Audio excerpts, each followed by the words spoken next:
Every agency tells you we've got the best people. Well, what's your demonstrable proof point for that?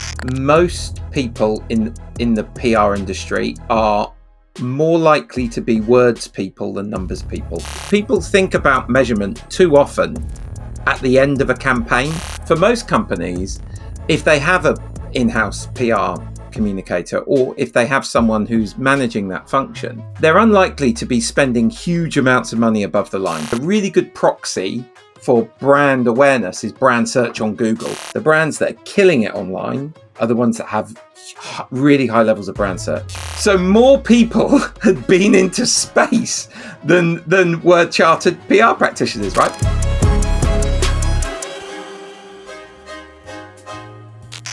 Hello and welcome. I'm your host, Sam Knowles, and joining us today is Darryl Sparey, co-founder and MD of Hard Numbers, a performance-driven marketing and communications consultancy based in the UK.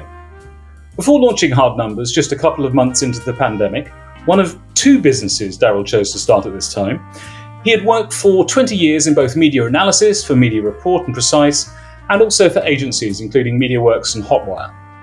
A long-time aficionado of data, numbers and measurement, Daryl first saw the potential for robust measurement of public relations more than 10 years ago, observing the impact of search engine optimization. We will come back to that for sure. I first met Daryl at the Datacom's 2025 conference earlier this year, where the Data Malarkey team recorded our first ever live from the conference stage episode of the podcast, an excellent discussion with Nick Radcliffe from VW. And although these days I call myself a reformed PR man, it was immediately clear that Daryl and I are very much ideologically aligned when it comes to the purpose of communication and the need to measure it properly and robustly. It's great to have you with us, Daryl. Welcome to Data Malarkey. Well, thank you so much. Thank you for the lovely introduction as well, Sam. It's a lovely way to hear myself described. Thank you very much. Well, very good. First off, can you tell me if that's a good narrative of how you've got to where you are today? Anything I've missed out or got wrong? This is your chance to put the record straight. To be honest, you did it better than I think I've done. I've managed to do in about 25 years. So thank you very much, Sam. Much appreciated. We'll give you a little snippet for you to put on the website. No problem at all. Now, listen, before we focus on measurement and data and impact, I want to start with a question that's designed to get to the heart of what makes you, you. And it doesn't necessarily ask you to tell us about the day job. So tell me, Daryl, how do you spend your time? How do I spend my time? I divide my time between work, obviously, and running Hard Numbers, and running an agency business over the course of the past 5 years has not been a picnic in the park. There have been lots of challenges and lots of things thrown at us through that period of time. But when I'm not working, I've got two kids. I've got Hallie and Hudson. My daughter's 6, my son's 4. They are that it is my most important job. Like on any whenever I describe what I do, I always say my number one job is daddy, and everything else is kind of a distant second. So that they are the most important thing. I love spending time with them. My happy place is in the cinema, sat next to my two kids, eating nachos and watching Dog Man or whatever film cartoon is on, or a Pixar film or something like that with my kids. It's my happy place. Very good. And I was very, very glad. My son's he's actually just graduated. He's turned 21. I was very, very glad that from about the age of 2 or 3, he shared my passion for cinema and the number of Pixar movies, Star Wars movies, all sorts of things we've been to. They are unbreakable bonds. So a very good, happy place indeed. Now, I described us as ideological soulmates on data measurement and impact.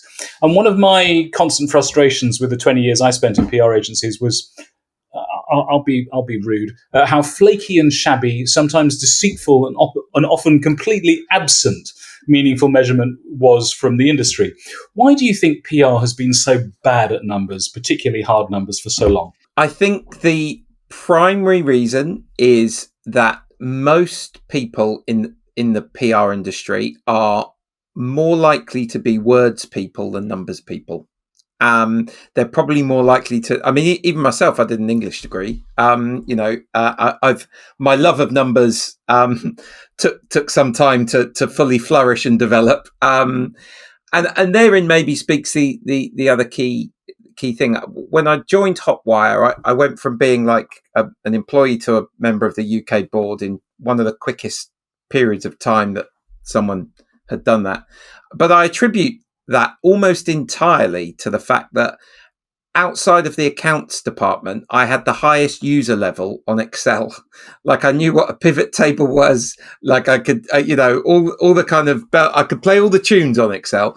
And in the Valley of the Blind, the one-eyed man is king. And the kind of general user level and general understanding of data and numbers and things like that, was relatively low. And I think that's a really important skill to have, and for people to be numerate, to love numbers, to be willing to roll their sleeves up and get stuck into the data, to try and understand it. And I'm sure we're going to talk about AI in a bit more detail later. But one of the risks I think of AI is that because it offers you the opportunity to interrogate data using natural language and perhaps never actually see the underlying data. I do worry that people will become removed and they'll lose that skill of being able to do that. So I think that's a key thing. I think it's about being not accepting the excuse in your own head, creating that like self-fulfilling prophecy of I'm not a numbers person. If you kind of start from the principle of I am a numbers person, and then kind of make yourself, learn, how to use Excel to get more numerate, to be more comfortable with data. I think anyone in the PR or industry would benefit from that. Amen to that. I remember I did I'm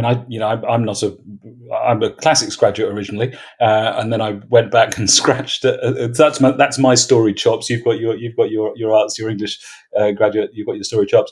I then went back and did a master's and a doctorate in psychology. And when I came back out into the world of agency life in a kind of strategic planning role, in the agency of 30 people I worked at for 5 years, there was after about 9 months, I asked everybody, could they use a pivot table? And nobody knew what I was talking about. So I think okay, I understood that. The other thing you talk about in terms of AI, when I was doing my research, I was fluent in Visual Basic. I had to be. I was on a government funded doctoral research program, and so and this 20 plus years ago. So we were using 8086 computers, and I needed to be fluent in it. The other day, me and ChatGPT built a decision aid in Visual Basic in the back end of Excel, and it took me right back. And I do spend time playing with data, but I'm completely with you that if you don't use it, you do lose it, and you do put yourself at a big disadvantage. So, good. Yes, no, we'll definitely talk about AI. Can you describe? We're kind of living parallel tracks, but can you describe some of the worst? Maybe I'll call them masking tape and string approaches to PR measurement that you've observed over the years. You don't need to name any names, Daryl, but some of the worst examples. Yeah, I mean, I think it's just I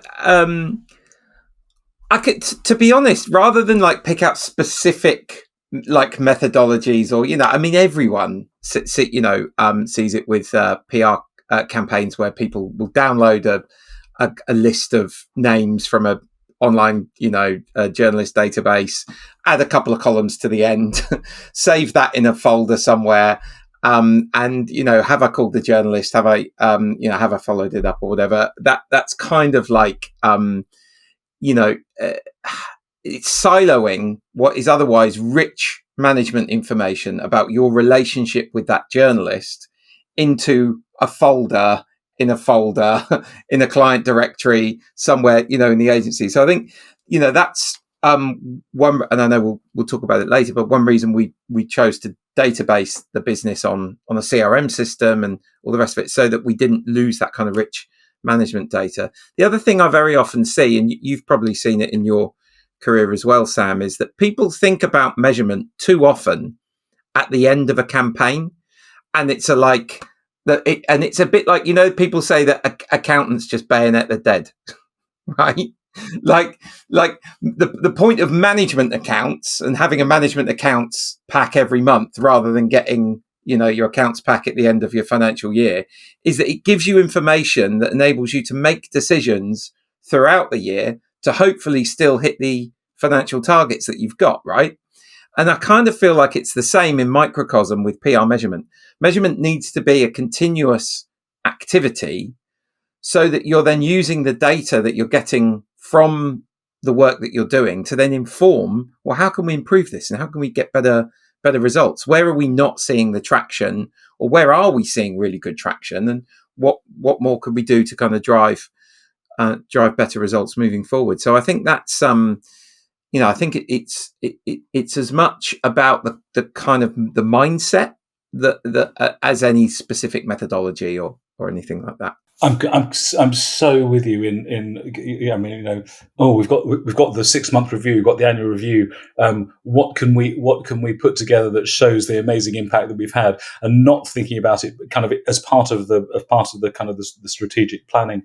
I'm reminded, I've worked over the years with a number of different paid media auditing businesses, and and it's been really interesting to observe the transition affected by digital media, always on media, the signals that you can get given in real time. But the way that they have had to move from rearview mirror to forward looking, otherwise there would be absolutely no point to them. There's no point coming in 3 months after the end of a year in which you've flighted £10 million worth of advertising if you haven't been fine tuning and optimizing that in real time. When we've spoken since we've met, we've spoken a few times.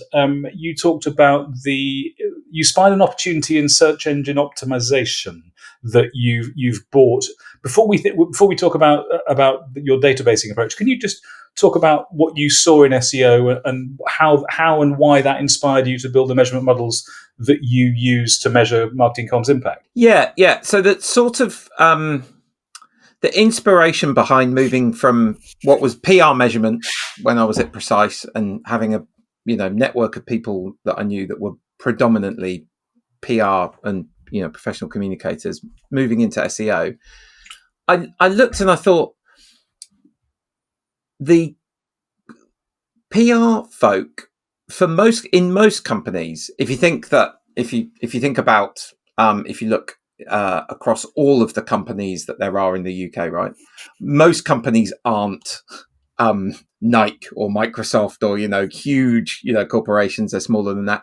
For most companies, if they have a in-house PR communicator, or if they have someone who's managing that function, they're unlikely to be spending huge amounts of money above the line, right? Like they're probably not making those kind of massive investments or whatever.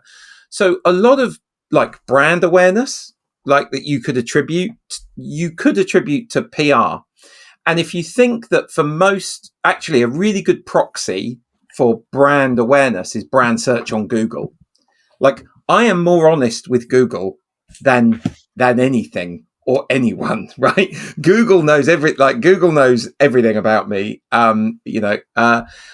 So anything I'm looking for, any brand I'm searching, anything like that, right? It's definitely going into Google. So I think brand search is a proxy for brand awareness.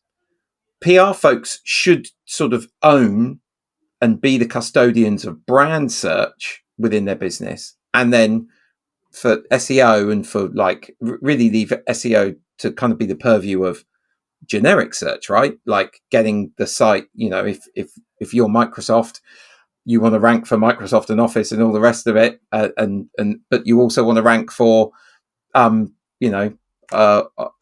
document automation systems or whatever workflow tools or whatever they would describe the category of their product as. So thinking about it as that kind of brand versus generic kind of split. So I got really excited by the opportunity of generic, like that kind of generic side of things, and understanding how do you rank a business for this stuff and all the rest of it. But the more and more I learned about SEO, the more it brought me back to PR and communications.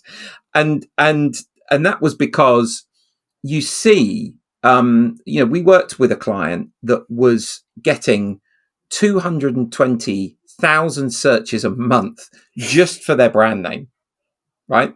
And then they rebranded and destroyed, like they never got above 65,000 searches a month after they did this rebrand, because they could never spend enough money to get that level of brand search and all the rest of it.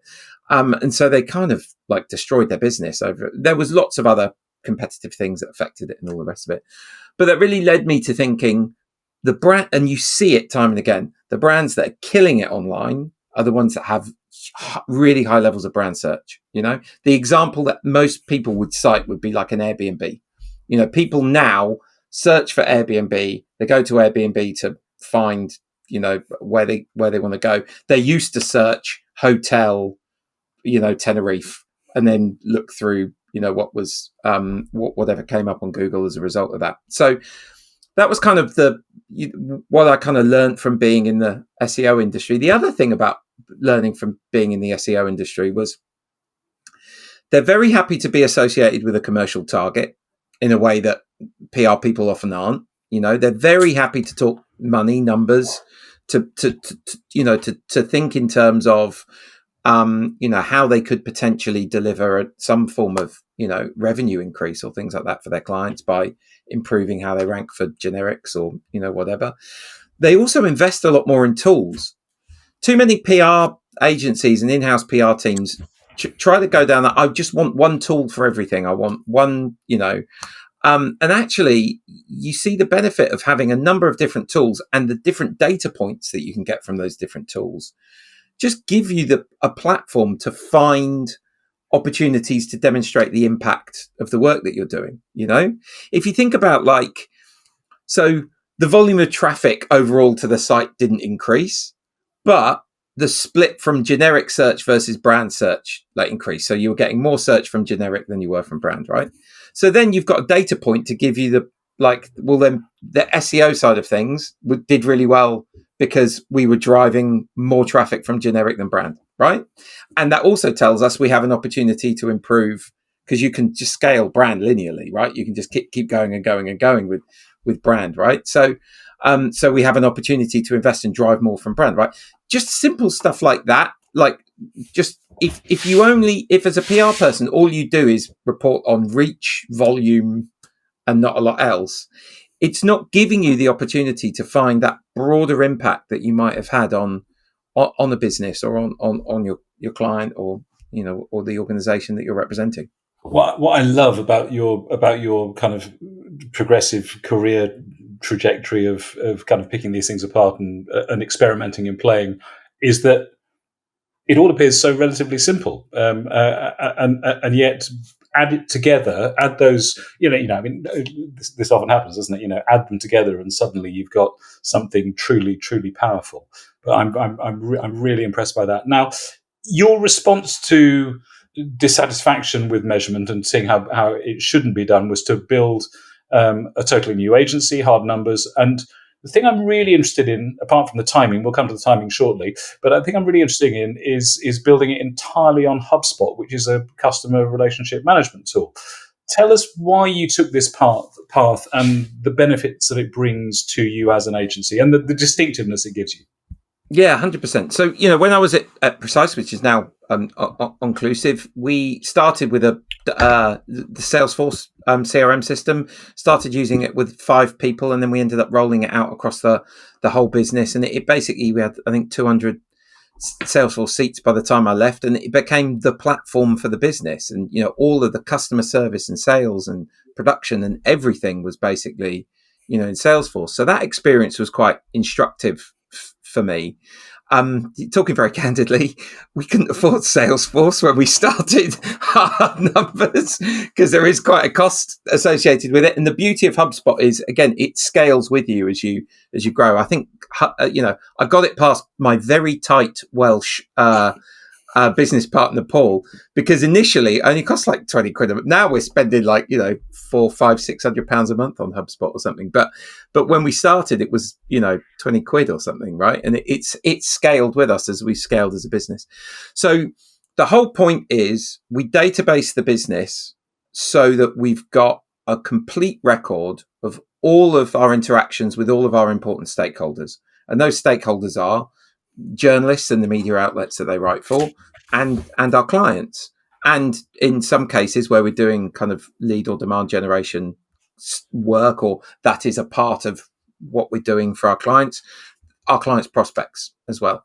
So if we've got one database that all of our interactions with those folk is going in, then we've got a complete record of every time we've pitched a journalist or a publication. And if we look at a publication in HubSpot, we can see which journalists do we have the best relationship with? How many times have we pitched them? How many times have we successfully pitched them? How many times, you know, have we pitched them and not secured coverage? And so that gives us a brilliant kind of platform to then help inform future strategy. And it's one of the things that gives us the ability to commit to our KPIs in the way that we do, because we've got that kind of, it's almost like predictive analytics, right? It's almost like if you can basically, you know, if you've got all of your interactions with all of those people going back for the past 5 years, it then gives you a really rich database to then kind of inform, you know, your future planning, future, you know, KPIs and all of that stuff for our clients. Well, hello there. It's your host, Sam here. Now, I won't keep you for long.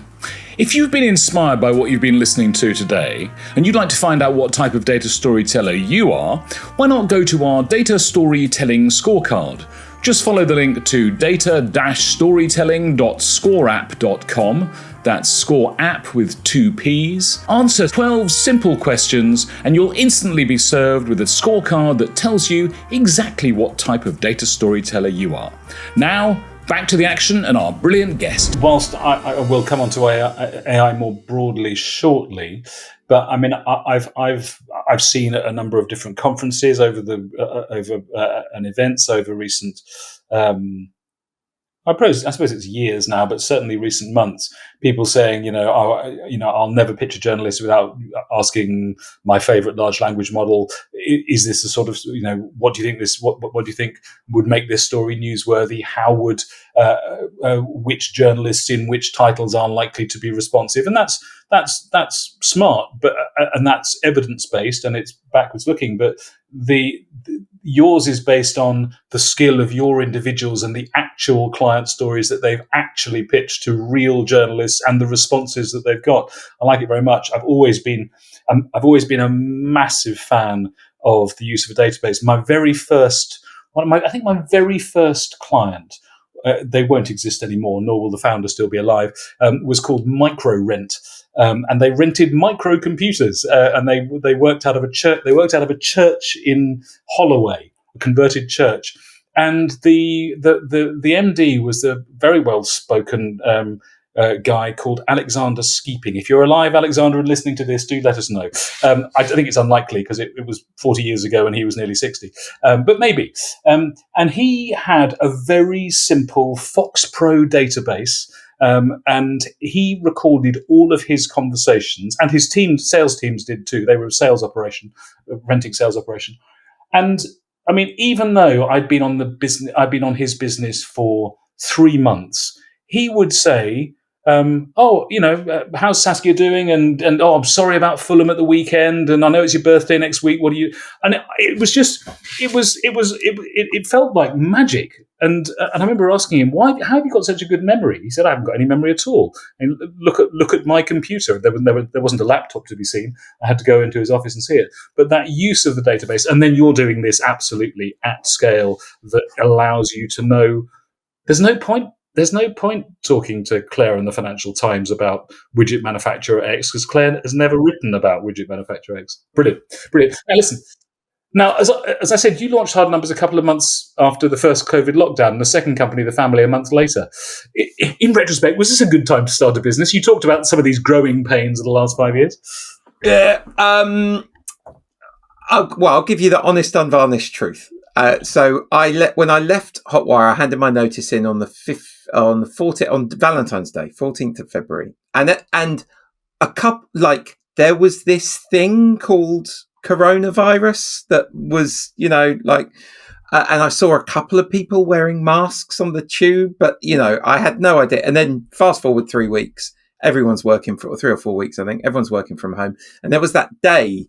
Don't know if you remember it, where like I was watching Bloomberg while I was working at home, and like the stock market was like tanking, and then they put in this enormous stimulus, and the graph sort of then just continued to go down. And Bitcoin was at $3,000. God, I wish I bought at that point. And, I mean, just all sorts of and I was thinking, I'm going to have to ask for my job back. And we wrote a business plan like that week that said, what if we don't win a client for a year, and I'm going to have to I had to model out personally, what that might look like for me, and how I might have to fund that, and all the rest of it. Luckily, we weren't to know it, but and I say this all the time, but we weren't genius. So we were like the third fastest growing PR agency in the world. Third fastest growing PR agency in the world, second fastest growing PR agency in the UK. We weren't geniuses then, right? It was just, we had the wind at our backs, and that wind was actually COVID was incredibly. It took a lot from us. My missus lost both her granddads to COVID, and it took a lot from a lot of people, but it also gave us stuff. And one of the things as professional communicators was, one, the primacy of communications and the importance of it through that period, and two was from a budgetary perspective, right? If you think about clients that I used to work with when I was at Hotwire, they would spend millions of dollars on an event like CES or MWC or something like that, right? And now there was nowhere for that marketing dollar to go, and they've got to spend it because otherwise they're going to lose it, right? So a lot of that money went into the PR channel rather than other channels, because those other channels, there were no events, there was no outdoor, there was no, all these other things. Those channels weren't available. So the PR industry really, really benefited through that period of time. So we weren't to know it, but it was a very positive period of time. The other thing about starting a business in a kind of a recessionary or a difficult environment is it kind of gets you match fit, right? For like being able to take on, whatever kind of things might come your way. If you think about some of the most storied and amazing businesses in the world, Fortune magazine started 90 days after the market crash of 29. Hewlett Packard started during the Great Depression in the 30s. Microsoft started in a recession in the mid 70s. LinkedIn started in 2002, right after the dot-com bubble burst, right? So like all these very storied businesses all started in difficult or challenging times, and if you can't time this stuff. You can't time what you do to the macro, right? You just have to, being a business owner or, managing a business is just about controlling the variables that you can control and doing the best job you can. And that's all we've tried to do over the course of the past 5 years. It's a very kind of zen and accepting, but also, one of the reasons I guess Buddhists are so calm is because they don't try and control the things that they can't control. Yeah, very good and really good to hear.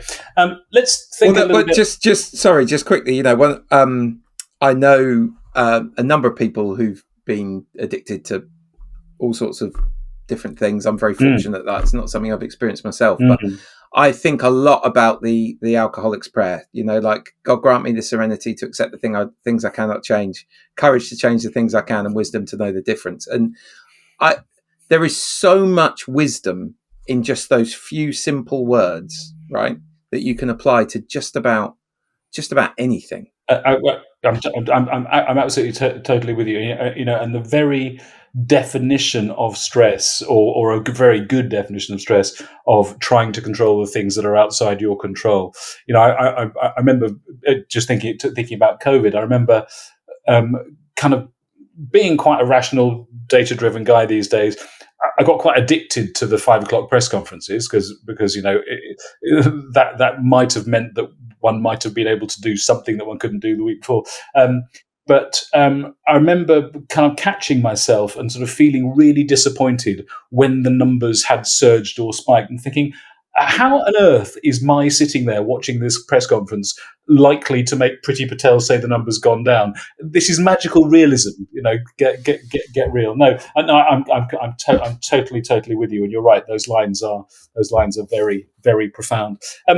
Thinking about AI, what's your perspective on the role that AI can and no doubt already is playing in your business, but in the business of better measurement and evaluation of the impact of marketing communications? Yeah, I think it's probably in sort of three areas. I think AI represents the biggest opportunity for the PR industry of anything in in my 25 years of applying my trade so far. But it also represents the biggest threat, and there's no getting around that. So I think again, what you've got to do is think about, okay, well, what are the things that I can focus on and that we can focus on to maximize to the upside, and to move us away from exposure potentially to the downside, right? So the AI has amazing the ability to bring multiple data sources together and then query them in natural language is incredibly valuable, right? Like, that is super cool. And I think that's, and you can make sense of data at a scale like never before. So I think that's one key thing. Another key thing is around being able to create products and services to enable us to do things like more quickly, basically, and better, basically make us better at our craft. And we're basically going through a process at the moment of understanding key processes or key things in our business, and then thinking, can we build a point solution? We're not trying to create a platform to automate all of PR or anything like that. But if you atomize key tasks, and you talked about media list and making media lists relevant to particular journalists and things like that, like thinking about, that's a very repetitive thing that people do, right? Within an agency, that you should, if you've got any sense about it, you have a lot of that historical data. We do, because we've got the CRM system. So a lot of our thinking has been around, okay, well, let's take that as a repetitive task that is very data based, but that we can basically build something around to make it quicker and easier for people to do something. So we've got something that we're working on internally, and that hopefully wouldn't bang some of the kinks out of it or whatever, and then potentially make it available commercially after that. And the fact that we can code our own products, is amazing. I mean, my business partner Paul spent a weekend and he basically built a working beta of something, which is insane. I mean, you'd have to have spent thousands of pounds in software development costs previously. So that's super exciting. And then the other piece is GEO. Generative engine optimization. I've written a primer on it. I'll share a link to it with you if it's helpful. Because the PR industry missed the SEO boat in 2012 to 2020. And I don't think we should miss this GEO boat. So bit.ly/GEO4PR. I'll send you the link after this, Sam.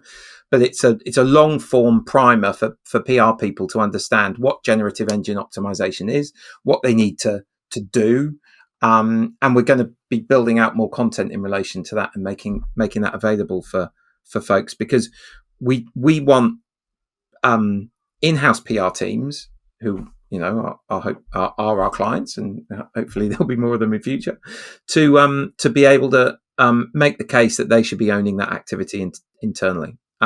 So I think GEO represents a huge opportunity for us as an industry too, because so much of the content, our research showed that 61% of all content about the world's 100 biggest brands on ChatGPT cites editorial sources, right?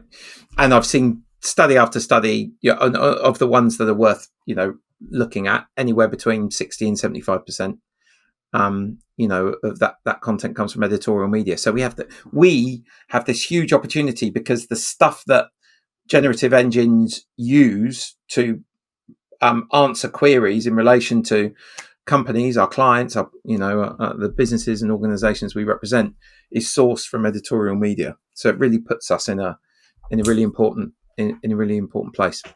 Sounds brilliant. And of course, we'll include a link to that in the show notes. Absolutely. One of the things, I'm completely with you. I was sort of on the road to reform by then, but I just looked in slack-jawed amazement at the PR industry, failing to see that SEO was going to be was one, their natural home, because of what they're creating, but two, as you referred to in answer to an earlier question, just this failure to invest. Perhaps, I mean, as you say, the AI provides both the biggest opportunity and the biggest threat to the industry. Perhaps because of the tools that exist, like your business partner is using. I don't know if it was done on Replit, but things like that, tools like that, and the extraordinary things that you can build with very little skill, but a very clear brief. You don't need the underlying skill anymore. Perhaps they won't miss the GEO. Well, anyway, it sounds to me like you're ahead of the game on that. So no, of course, we'll definitely include that. Now, I know that you are no fan of the timesheet, which has been the bugbear of so many consultancies. I think I'm right in saying they're banned at Hard Numbers. And I've heard you describe them as a simulacrum of management data, or a confection of a simulation, which I particularly like. And most consultants either make it up or copy and paste last month's data. You don't track your team's time at all, and rather you sell on guaranteed deliverables. Now, this is very much not the AbFab School of PR. Tell us about your approach, because all you've got, right, is, contacts, expertise, and time, and you're absolutely not making your people go on whatever package many others still are doing. Tell us more about the death of the timesheet. Yeah, it can't come soon enough. I mean, the thing is, if you think, I mean, look, again, we're not geniuses, but we just saw when we started the business that AI was coming, and we didn't know when. It took a bit longer than we thought. We thought it was coming in the next kind of year or two. It took about 3 years, but we knew it was coming, and so we knew we had to have a different model, because if it takes you 10 hours to do a task last month, if you are smart and you use AI and, all the rest of it, it could take you 5 hours to do that task, the following month. And if your business model is built on time, like selling the time, you've got an inbuilt challenge there, right? The other problem, I think, is you don't have an incentive for innovation, right? Because the incentive for innovation is that you're able to save time, right? Do things more quickly, more smartly. Also, to enable you, like it's if you think about agencies, there's grunt work and there's front work, right? There's grunt work, which is the kind of, the crunching of the data and the preparing of the minutes for agendas for meetings and minutes after and all that kind of stuff, right? And AI can really help you with a lot of the grunt work. The front work, the thinking, the client, the time spent with clients, the thing where really all the value is, actually, right? You're not going to get an AI to do a lot of that kind of stuff. So basically for us, it's about, can we use AI more for grunt work, and can we spend more of our time on front work as well? That's our kind of way of thinking about it. And the CRM that we talked about earlier helps deliver all of that, because all of the activity with all of the stakeholders and all the rest of it that we want to engage with is all in a database. And it's in a database automatically, because everyone's got the HubSpot widget in their Gmail, and it just logs everything in HubSpot. So I don't have to ask anyone to fill anything in to tell me what they were doing. because all of that activity is logged in the CRM system. Brilliant. I'm wondering. I'm sure there must be law firms and accountancy firms that are taking this approach, but sometimes the culture of the timesheet seems to be almost sort of too sacred to address. Brilliant. No, I'm death to the timesheet. Absolutely. We've never. I mean, we're not to your scale or to your size, but we have in a dozen years we have never found. I mean, we have expertise and time, but also we are able to deliver value, and it is value that clients want. Now, talking of that, you have an all-important clause, kind of rebate clause, I think I'm right in saying, in your client contracts based on deliverable, and you've had more than 100 clients, and none of them have ever exercised it. So tell us about that, and I mean it's an expression of confidence, but also in part a potential vulnerability. So tell us about that. Yeah. So basically, we have a clause in our contract that says in any given quarter we'll hit our KPIs, and we write our KPIs into our contract. And if we don't hit those KPIs, we'll work at our cost until we do. Now, yeah, as you said, touch wood, we're 100 clients or more that we've worked with and have yet to exercise that clause. But it's an important foundational principle for us because it's our commitment to results. Right, like that, it is the commitment that we are making to our clients, and it exactly as you say, it's a demonstration of confidence in our ability, and that confidence is informed through the experience and through the data that we've gathered over the last 5 years of doing what we do. So it's kind of an important principle to us, and we continue to. It's our guarantee. There's a really good book by a guy called Gino Wickman called Traction. And in it, he has it's called the Entrepreneur's Operating System. It's kind of and it's the best articulation of all the kind of vision, mission, values stuff that I've ever seen. Really resonated with me. And one of the things that you have to have is your 3 uniques and a guarantee. And it's our guarantee, basically. Great. Now, I know you're also committed to professional standards. As I say, PR has had, not all of it, but has had the slightly amateurish reputation over the years. There are apparently, I think you cite on your website the figure of there being 4,000 agencies in the UK. I guess many of which are 1 or 2 person bands, but they haven't done much to remove that tarnish. Tell us about Hard Numbers' commitment to professional standards. Yeah, absolutely. It's of our 3 uniques, it's our 3rd unique, and it's the one that's kind of our do no evil, right? So our first one is commitment to results, which we've talked about. Second one is commitment to commercial outcomes, and the third one is commitment to professional standards. So we are a member of the CIPR, PRCA, BEMA, and AMEC. I'm a fellow of both the PRCA and CIPR, and I'm a chartered PR professional. Fun fact. When we started, there are 100,000 roughly PR professionals in the UK. When we started, there were just under, I think it was about 620 PR people that were chartered PR practitioners. That's 5 years ago. When we started, right, there's over 800 now, I think. When we started, there were 624 people who had been into space. Right? So more people had been into space than were chartered PR practitioners, right? So I'm like, well, our whole thing is about being different by design, right? Like we want to be demonstrably different. Every agency tells you we've got the best people. Well, what's your demonstrable proof point for that, right? To which there is no response because no agency is employing all PhDs or something like that, right? Like there is no demonstrable thing to we have the best people, right? So our thing was, okay, well, how could we do it? Like if we thought that was something that was important, how could we have a demonstrable proof point to that? And it's every single member of our senior team is either chartered or accredited, and we all do CPD with the CIPR, and we're a member of all the other trade bodies that we talked about. So that's our kind of our commitment to professional standards. It's both as a point of differentiation, which is important and valuable to us, but it's also a real and genuine commitment, right? Like it's oft said, but every single day is a school day, right?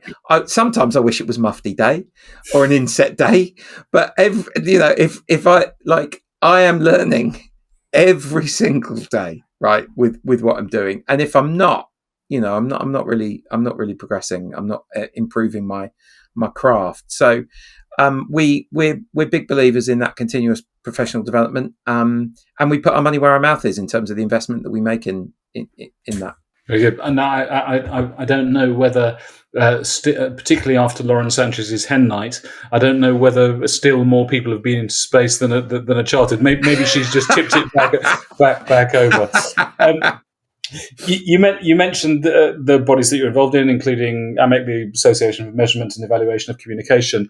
What's your, briefly, as we're coming towards an end, what's your take on the Barcelona Principles, recently updated to version 4.0? I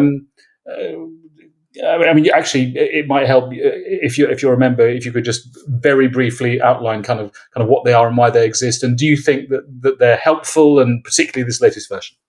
Yeah. Yes, so I should declare an interest. I'm a personal friend of Richard Bagnall, who's one of the people who led on it. He's a really great guy. He gives his time freely to do all this stuff. But everyone at EMEC who worked on the latest version of the Barcelona Principles, it's really good quality work. They are I'll rattle through them super quickly.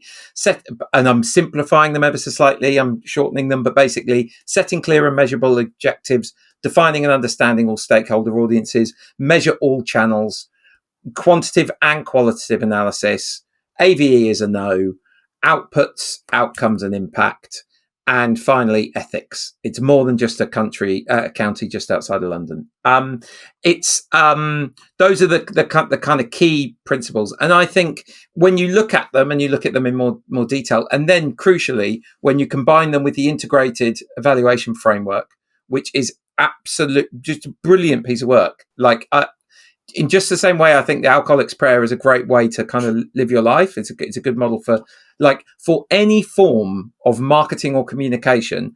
I think the integrated measurement framework, it does the job, right? Like it's an excellent framework for thinking about and for just kind of stopping and going, right, what is the point? Why are we doing this? Right? What do we need to know to do this? What are we going to do? And then what are we going to deliver? What are the outtakes that we want people to have, and what is ultimately going to be the organizational impact of what we do? So I think those two pieces of work, when put together, form the basis of really, really solid thinking about communication. And the other thing about them is that they have to, by design, be quite broad, because the way you would go about measuring a DTC kind of campaign success for reaching 18 to 34-year-olds is wildly different to how you would think about a campaign that's trying to reach CTOs of retail banks globally, right? So it's got to be a framework rather than kind of units on a ruler, Completely with you. I mean, my wife and business partner runs a consultancy that focuses exclusively on academic impact, which has to be reported every 7 years to higher education institutions. They have to report to central government in order to get a slice of the pie. How have you changed policy? How have you changed the world? How have you changed the way that we recycle X, Y, and Z, depending on what your area is? And I've always been amazed at how buttoned down, clearly articulated the measures of academic impact are, given that very often there's not kind of commercial stakes at play. There can be for knowledge exchange frameworks when ideas are being commercialized, but often it's not about that. It's about changing police policy or whatever it might be.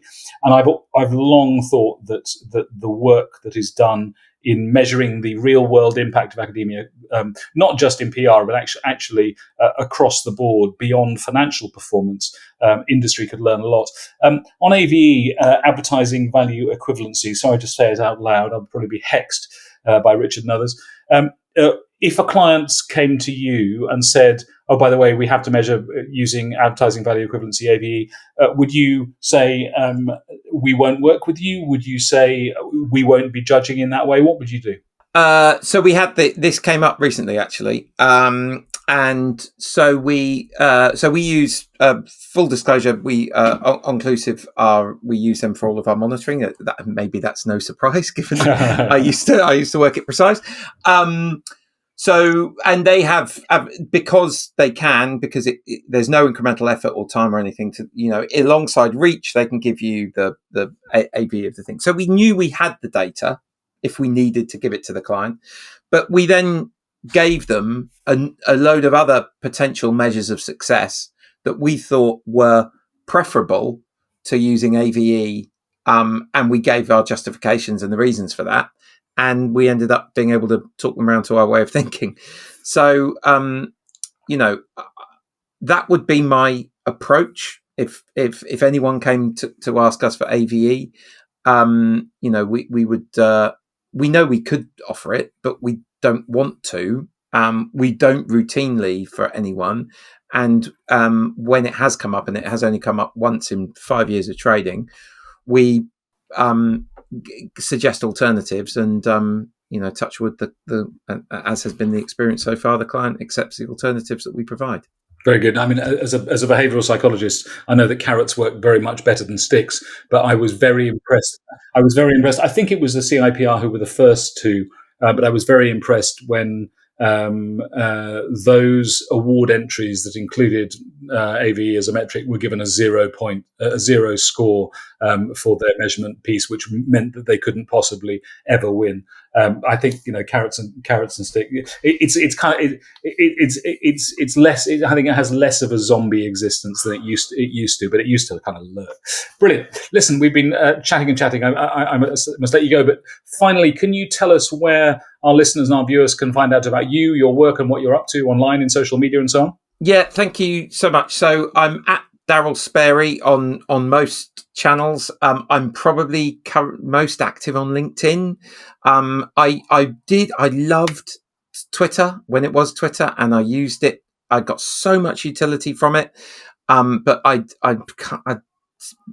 use it quite a lot, but I don't really post a lot of stuff to it. So it tends to be LinkedIn, and then Hard Numbers.